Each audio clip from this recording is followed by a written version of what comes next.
Here's the radical truth. You are not broken. You are whole. You are enough, and you already have everything you need to heal. Your body is not the enemy. It is your greatest ally. In today's episode, we're going to dive into the idea that you already have everything you need to heal, to be vibrant, and to be whole. Supplements and diet and mindfulness are all there, not to fix you, but just to support you. They are not here to fix a broken machine, but supporting the incredible wisdom that's already within you.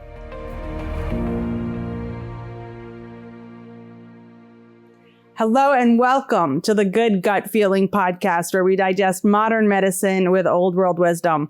I'm Dr. Alexandra Shustin, your host for this weekly podcast, and we are going to dive in to something that is super important that I see regularly that really differentiates some people who achieve their goals and some people who struggle despite making full effort. Imagine that every cell in your body is already working to achieve total balance, because it is. You are not broken. You are whole and complete, and your body has innate intelligence. And when we feel something that we don't like, that we have interpreted as uncomfortable, or sometimes even placed a judgment on it as bad, it's just a message to shift something. Not from a place of brokenness, but from a place of support. And that's a really important distinction, because I have seen in my years of practice, people who have done everything to such incredible perfection that sometimes I'm stunned. That sometimes they're so strict with their diet and they will always show up for appointments early, no matter how busy they are. They will do all their work at home and they're meditating and they're going on meditation retreats, and they've literally done it all, and they're still not there. And some of them are wondering, like, what else can I do? And I see all these other people who are just doing well and they're relaxed and they have no problems. Why am I struggling? Well, first of all, it's not a comparison. So we could just put that aside, because everyone's got their own challenges.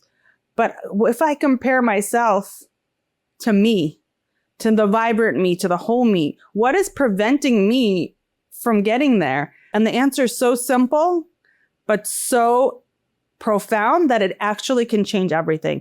And that is coming from a place of wholeness, coming from a place that I already have everything inside of me to heal, and everything else that I do is supportive in that process. And all the things that I perceive as symptoms or discomfort or perhaps pain, that is just my body signaling to me to do something, to send me a message, not from a place of brokenness, but from a place of growth.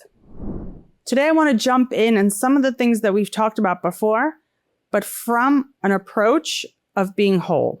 So you could do the same thing with a different mindset and have completely different results. Sometimes you may feel your gut is a battlefield, but it's not. It is a thriving garden waiting to flourish. Your gut is essential to all health, immunity, hormones, mental health, you name it.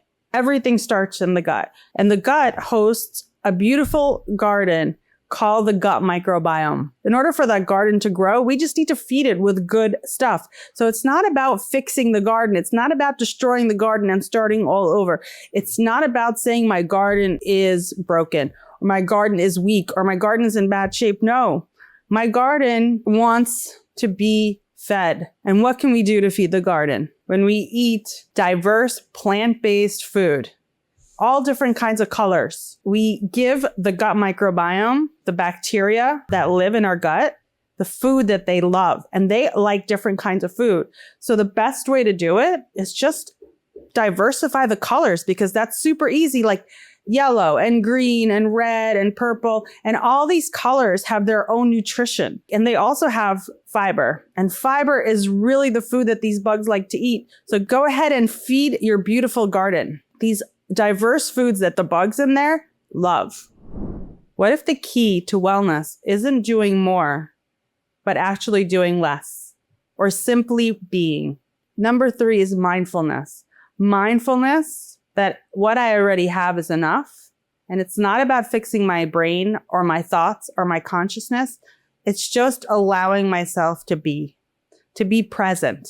Whatever practice you have that works for you, whether it's breath work or meditation or grounding, it's not to fix you. It's to support you. It's to let you flourish, to let you be, to really connect you to your presence because you are already enough as you are. It's just about revealing your true essence. If you can meditate for an hour, that's great.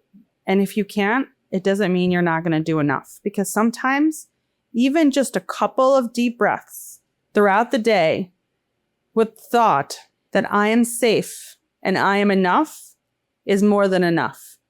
In fact, doing a few deep breaths coming from a place of wholeness can have so much more value than going to a retreat from a place of brokenness. So remember, next time you take the time for yourself to do something that supports you. It's not to fix you. It's not that you're broken. It's not that you can't focus. It's not that you're anxious. It's just to support you in the wholeness that already exists. Let's talk about supplements, because many people take supplements as fixers, but supplements don't heal you. You heal you. So what is the approach to supplements? Think of it like a plant that you water. You're not fixing the plant. You're just giving it what it needs to thrive. And that's the same thing. For example, magnesium. Magnesium doesn't calm your nervous system. It doesn't fix a broken nervous system. It simply gives your nervous system the support to do what it already knows how to do. And this is such an important mindset, because these days we have so much information about biohacking. And so many people want to do things beyond what they believe their body can normally do. People believe they can't lose weight, or people believe they can't be healthy on their own. They need support because their body's weak and they're not strong enough. But that belief system doesn't support healing. And we can have two people in exactly the same state, and I have seen it. I have seen very, very sick people, and people who are not that sick, who kind of have a small thing, maybe bloating or gas, and the sick person will thrive, and the one who's just doing okay won't. Spent these years really trying to study what makes someone thrive.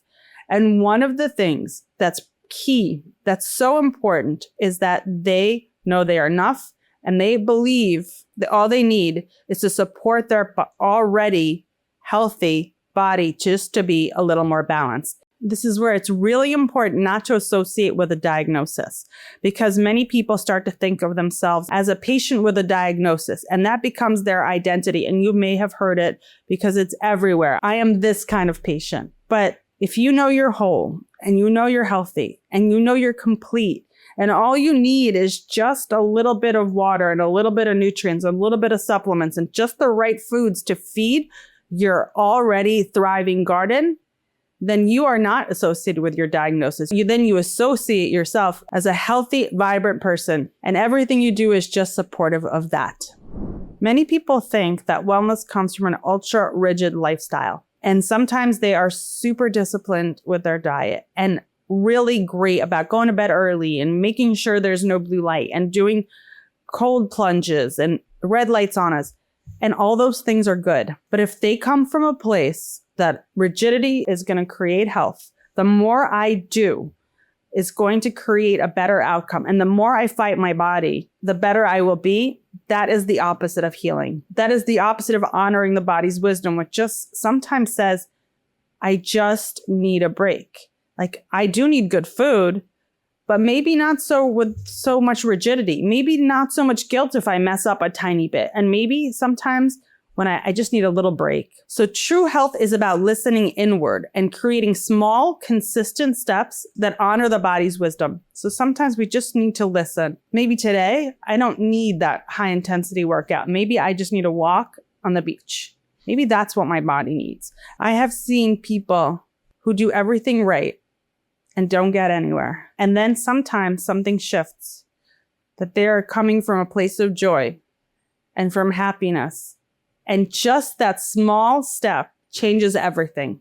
So remember, progress over perfection. Your body responds to kindness, not criticism, not ultra discipline, not super rigidity. So what can you do today to shift your mindset, even if you continue with the same exact routine that you're doing, but shift your mindset. The supplements that you're taking, the food that you're eating, the exercise that you're doing, it's not to fix you. It's about aligning with what your body already knows how to do. Every step that you take in this process should come from self-love rather than fear and strictness and ultra discipline.